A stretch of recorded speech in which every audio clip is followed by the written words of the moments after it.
Olá, gente linda e abençoada! Quem vos fala é a pastora Deise Carvalho Antunes, tem palavra de Deus para nós. Quero meditar um pouquinho sobre o versículo que está em Lucas 6, verso 5. E respondendo Simão disse: Mestre, havendo trabalhado toda a noite, nada apanhamos, mas sobre a tua palavra lançarei a rede. Você assistiu o vídeo passado?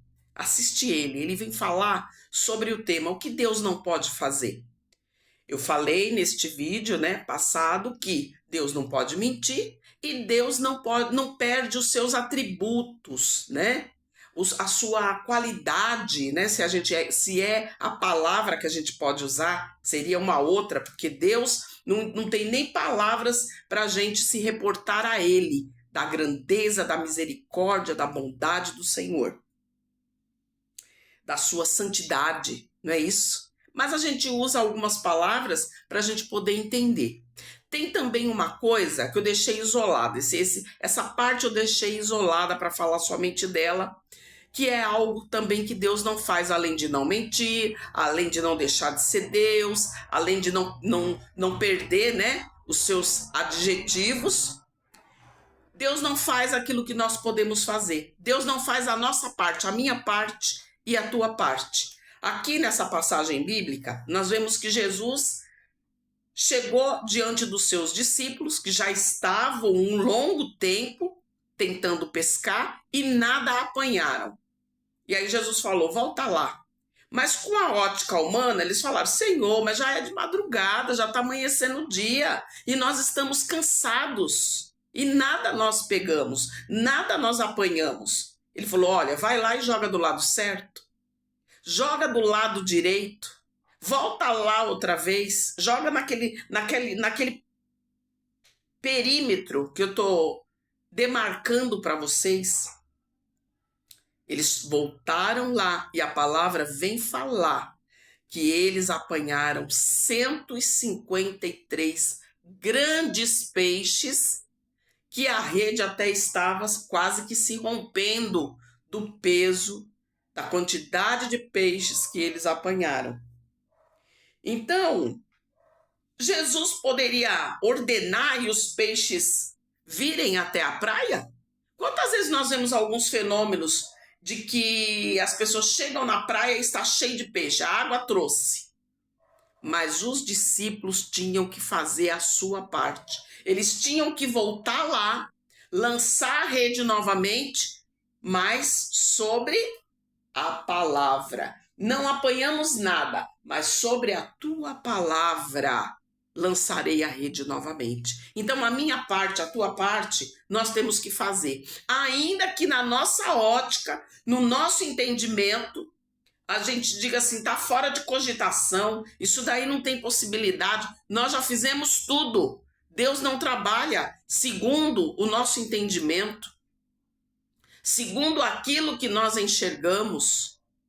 Sobre a palavra de Deus, nós iremos novamente e nós prosperaremos. Mas tem que ter a ordem do Senhor. Tem que ter a sensibilidade para conseguir ouvir a voz do Senhor e entender a mensagem que Ele está passando para nós. Outra passagem bíblica vem falar sobre um homem chamado Naamã. Ele era um comandante, poderoso, um homem rico, um homem de autoridade, mas ele tinha um problema na sua vida. Ele tinha uma lepra de muitos anos, ele sofria muitos anos com aquela doença. Mas na casa dele tinha uma menina, uma escrava, que era do povo de Deus. E ela disse para sua senhora, se ele conhecesse o nosso Deus, se ele fosse falar com o profeta, quem sabe Deus poderia curá-lo. E sabendo disso, dessa notícia, ele vai e manda os seus servos, vai lá e fala com o profeta. Só que o profeta não atendeu ele, o profeta simplesmente mandou um recadinho, diz para ele se banhar 7 vezes no Rio Jordão, o rio mais sujo, mais barrento que tinha naquela localidade, naquela região. E ele ficou muito irado, ele falou, mas nossa, ele além de não vir falar comigo, que petulância, ainda me manda eu ir me banhar, não tem outro lugar melhor não? Na nossa terra tem rios muito mais limpos. Olha a ótica humana novamente. Deus, ele trabalha na contramão do pensamento e do entendimento humano. Aí os seus servos falaram, nossa, mas se ele pedisse uma coisa mais difícil, você não faria? Por que você não tenta, meu senhor?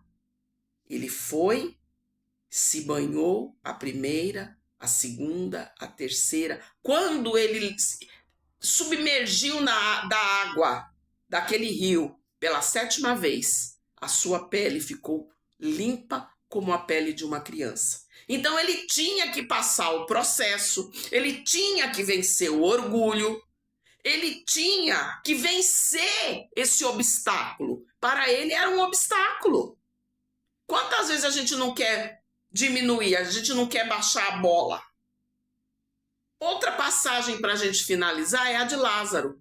Lázaro havia morrido, amigo do Senhor Jesus. E a sua irmã ainda acusou, olha, se o senhor tivesse aqui, ele não tinha acontecido nada. Ele não tinha morrido. Mas chegando diante do sepulcro, ele disse, tira a pedra. Ah, mas está fedendo. Ah, mas não dá mais, já tem 4 dias. Quer dizer, já tinha passado do prazo, né? De que algum milagre pudesse acontecer. Jesus disse, tira a pedra. Eles tiveram que ir tirar aquela rocha da entrada do sepulcro. Então é isso que Deus fala para nós, faça a sua parte. Age naquilo que eu tenho proposto a você. Tenha sensibilidade para ouvir a minha voz e não questione, mas age com fé, porque assim o teu milagre vai chegar. Essa é a palavra de Deus para nós. Vamos confiar e vamos crer que Deus é galardoador daquele que o busca. E ele zela pela sua palavra para cumprir. Se ele te prometeu, ele fará, ainda que as circunstâncias estejam contrárias. Deus te abençoe e fica para ti um forte abraço da pastora Deise.